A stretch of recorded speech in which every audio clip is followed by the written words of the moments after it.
इस वक्त की बड़ी खबर के साथ आपको बता दें, इलेक्टोरल बॉन्ड पर बड़ा खुलासा हुआ है। डीएमके को लॉटरी किंग से चंदा मिला था, यानी कि ब्यौरा सार्वजनिक करने के बाद में अब एक एक करके कितना चंदा किस दल को मिला वो खुलासा यहां होता हुआ सामने आ रहा है।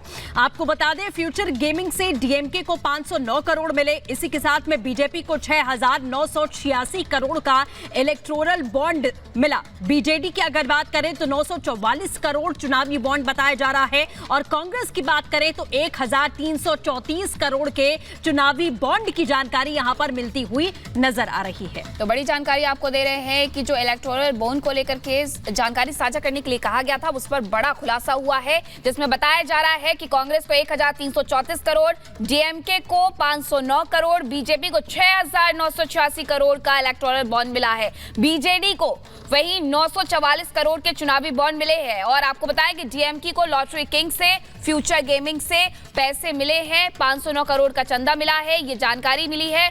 और जो यहाँ पर इलेक्शन कमीशन है उसने ये पूरी जानकारी अब अपनी वेबसाइट पर भी साझा कर दी है। इसी के साथ कुछ और जानकारी भी यहाँ पर सुप्रीम कोर्ट के द्वारा मांगी गई है, जो कि सोमवार तक अपलोड करनी होगी। और इसी के साथ ये बड़ी जानकारी कि डीएमके को लॉटरी किंग से, फ्यूचर गेमिंग से 509 करोड़ रुपए मिले हैं। बीजेपी को 6,986 करोड़ के इलेक्टोरल बॉन्ड मिले हैं, तो वहीं बीजेडी को 944 करोड़ और कांग्रेस को 1,334 करोड़ के चुनावी बॉन्ड मिले हैं। 2019-20 में बीजेपी को इलेक्टोरल बॉन्ड के जरिए 2,555 करोड़ रुपए मिले।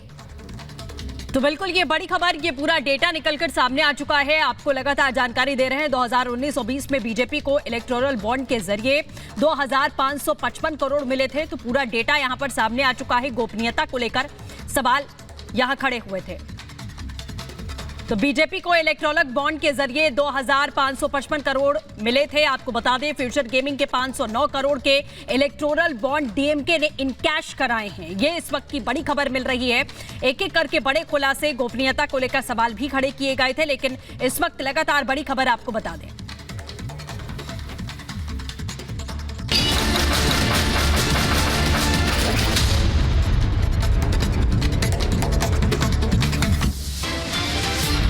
यूट्यूबर एल्विश यादव को नोएडा पुलिस ने किया गिरफ्तार। सांपों के जहर सप्लाई मामले में हुई है गिरफ्तारी।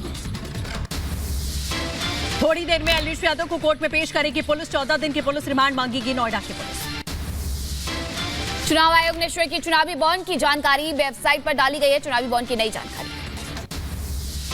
महादेव बैटिंग ऐप केस में भूपेश बघेल और 21 अन्य लोगों के खिलाफ में मामला दर्ज किया गया। इकोनॉमिक ऑफिस विंग ने दर्ज किया है केस। चुनाव आयोग, ईडी और सीबीआई अफसरों को राहुल की धमकी, कहा एक दिन चली जाएगी बीजेपी की सरकार, जब सरकार बनाएंगे तो अफसरों पर करेंगे कार्रवाई।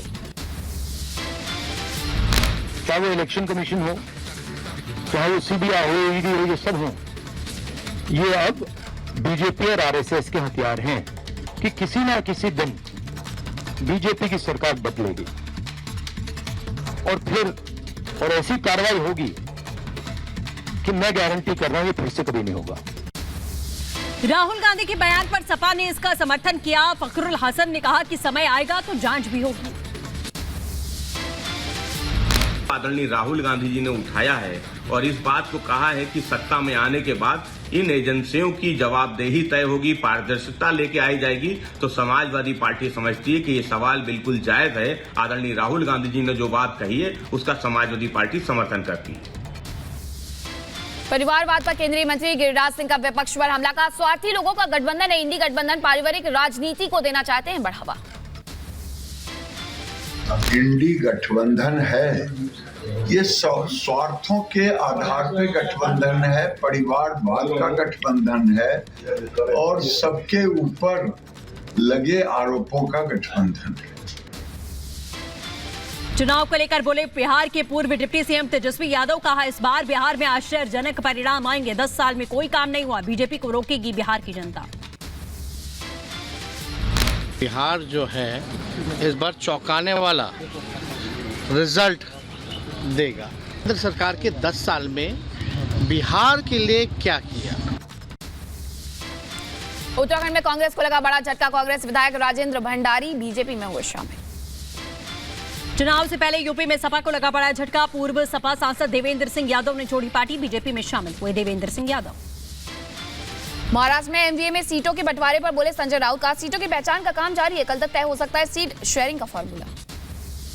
सीट शेयरिंग को लेकर आपने बोला कि ऑलमोस्ट पूरा फाइनल हो गया है, 1-2 दिन में, मतलब हम उम्मीद कर सकते हैं कि कल सीट शेयरिंग को कल तक हो जाएगा, कल तक पूरी घोषणा हो जाएगा।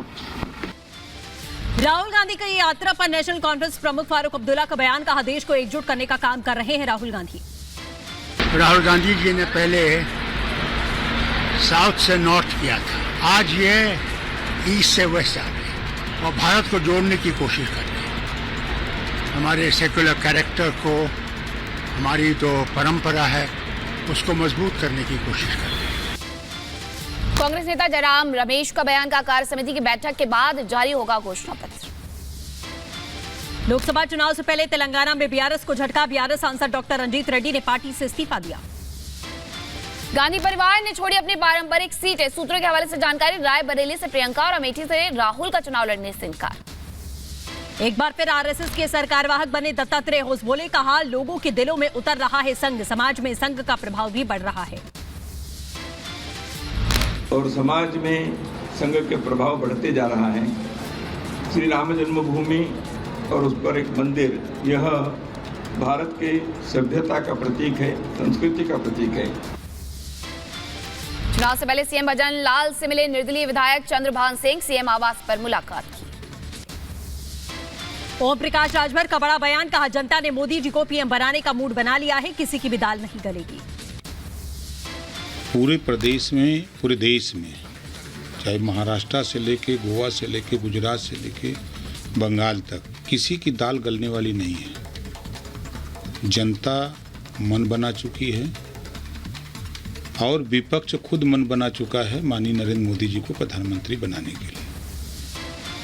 गुना में ज्योतिरादित्य सिंधिया का बयान, का पीएम मोदी का सपना भारत बने विश्वगुरु, भारत को विश्व में आर्थिक शक्ति बनाना। प्रधानमंत्री जी का संकल्प है कि भारत का सफर 2024 से 2047 तक, भारत के अमृत काल से शताब्दी काल तक भारत को विश्व गुरु बनाना है। चुनाव से पहले असम के पूर्व सीएम सर्बानंद सोनोवाल का बयान, कहा उम्मीद है कि चुनाव में जीत के बाद में चाय उद्योग और चाय श्रमिकों के हित के लिए आवश्यक कदम उठाएंगे। बीजेपी नेता तेजस्वी सूर्या का बड़ा बयान आया सामने, का कर्नाटक में बीजेपी पिछली बार की तरह बेहतर प्रदर्शन करेगी, मोदी जी को तीसरी बार पीएम बनाने के लिए देश कर रहा है वोट का इंतजार। मध्य प्रदेश के पूर्व सीएम शिवराज सिंह चौहान का कांग्रेस पर हमला, कहा जिस पार्टी का आत्मविश्वास हिल गया उसका क्या होगा। राहुल गांधी जी तो ऐसे कप्तान हैं जिनको ये पता ही नहीं कि कब क्या करना चाहिए। जब उन्हें चुनाव की तैयारी करना चाहिए तो वो यात्रा करते हैं, जब यात्रा करना चाहिए तो विदेश में छुट्टी मनाते हैं।